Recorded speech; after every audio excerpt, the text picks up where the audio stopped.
Good morning, guys. I'm on my way to work, so there might be a little bit of feedback coming from the truck. I've got some pretty aggressive tires on this truck, and I hate them.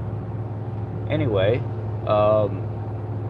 we were having a little bit of a discussion on Lean Mass Hyper Responders group, and somebody responded with they actually feel better off of something around 100 grams of carbs as opposed to 50 and below. And there were some comments in the comments section that I didn't have to address, but I kind of took it upon myself to partially educate. And I don't know if it's really something I should be doing every time somebody leaves a comment. I've got a habit of doing that, but what I find is people are confusing low carb and what their own personal recommendations when it comes to carb numbers are versus what keto carbs are. And there were several people that said, I understand that you're saying 100 grams of carbs is low carb, but that's not what low carb is. Actually, that is what low carb is. And we need to decipher should versus shouldn't, and opinion versus fact, as well as my tolerance versus your tolerance. And I've seen several times where people have said, being on a keto diet, it's 50 carbs and below or 20 carbs and below. That's not what it is. Inducing a metabolic state of ketosis is what it is. And where we take our own belief and what we think is our own fact and then not really force it upon other people, but use it as a block of information to give other people, sometimes I think is a little off. A lot of us are more metabolically damaged than other people are. So whenever you state, low carb is 50 grams and below, that would be an inaccurate statement. Low carb and keto are two completely different families. Low carb is just simply eating low carb, reducing the amount of carbohydrate and glucose intake that you take from food. That's what low carb is. And that's typically between the blocks of 100 to 150 grams of carbs, arguably. Before keto and before, carnivore and all that stuff, we need to understand that a lot of people have to reduce the amount of carbs that they eat, whereas they were eating 300 plus grams of carbs before, down to a more manageable level, sometimes before even going straight keto or carnivore. It's not for everybody. And I took a Healthline article that was posted January of 2019 and I posted it letting people know, like, hey, you're missing the point here. You're confusing low carb with keto. This person specifically said, I feel better off 100 grams of carbs than being in a ketotic state, which everybody is bioavailably different when it comes down to our needs.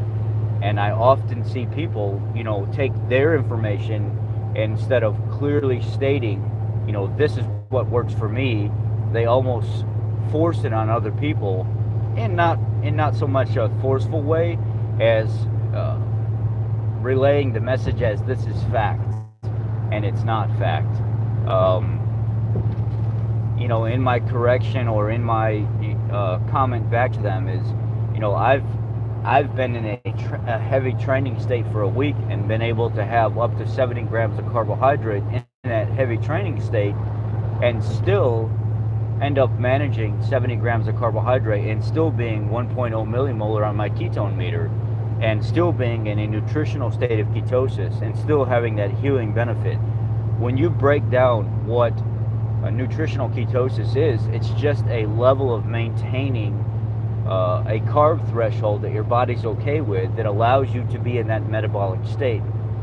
There is no real carb number. We have a basis, we have a general recommendation of 50 grams or less total carbs, or we might say, or 50 grams or less, net total. I've seen some people say 30 to 50 grams, but you have to realize total carbs is not factoring in fiber at all.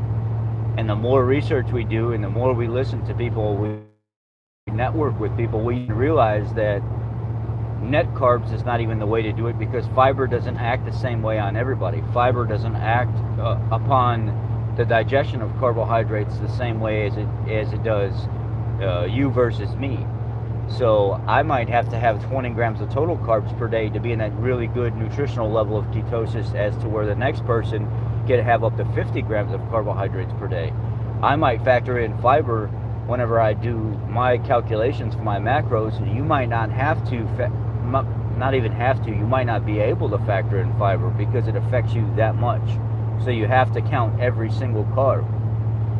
And we listen to people put out recommendations. We listen to people put out numbers and stuff like that. And then we write it down in our mental bank as Bible. This is what everybody should be doing because Dr. So-and-so or YouTuber that's been doing this 5 years so-and-so said so. And that's not the case. Everybody's not going to be driven off that same number. We want to achieve a metabolic nutritional ketosis to have that metabolic effect. I apologize for the shakiness of the camera. I'm headed to work, and sometimes this is the only time I get to talk to you guys. The numbers are different for everybody, but typically low carb is something about 150 grams of carbohydrates and lower. It's not 50, this recommendation. I've seen many people make this recommendation whenever they're telling somebody what low carb is. They almost don't even look at the numbers to see what low carb is, because they just think it's naturally 50 grams or lower, because people keep calling a ketogenic diet a low carb diet. It is a form of a low carb diet, but it is not a low carb diet. A low carb diet is not trying to achieve nutritional ketosis. A low carb diet is simply reducing the amount of carbohydrates and stuff that you ingest, so you start working on a little bit more of that insulin and blood sugar control. Nutritional ketosis is a metabolic state that's a very healing state that we try to achieve to gain that even extra medicinal-like effect from the metabolic state. So breaking down what low carb versus ketogenic carbs are is completely different. And I think we need to figure out how to relay a message that doesn't have should versus shouldn't, your versus mine, this is fact versus this is not fact, or this is my opinion versus this is science. There's a huge difference when it comes to all that, and we often leave people that look at the comment section wondering, where did you come up with that information? Because we make things seem like it's Bible, and these are the numbers, these are the facts. That's not the case at all. Everybody's different. Everybody gets in a nutritional level of ketosis different. Everybody has a different approach, but statistically, or just in the nutritional field of realm of things, I should say, low carb is about 150 grams and below. And people that want to be in nutritional ketosis can somewhat achieve that from about 50 grams of carbohydrates and below. Some people are higher, some people are lower. Some people find a better healing effect off lower. Some people find better hormone regulation and healing effect off a little bit higher than that.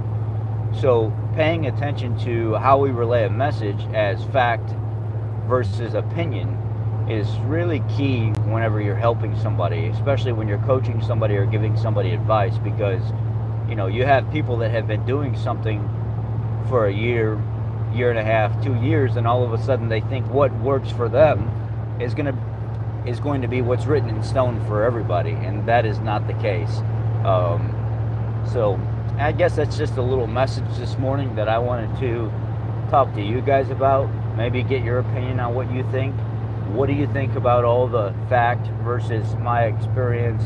What do you think on all of the opinion versus this is written in stone? What is low carb to you, and what is ketogenic carbs to you? If you agree, maybe you can drop agree down in the comments section. If you don't agree, then let me know why you don't agree, and maybe leave some educated response like I've responded here, and let's talk about it.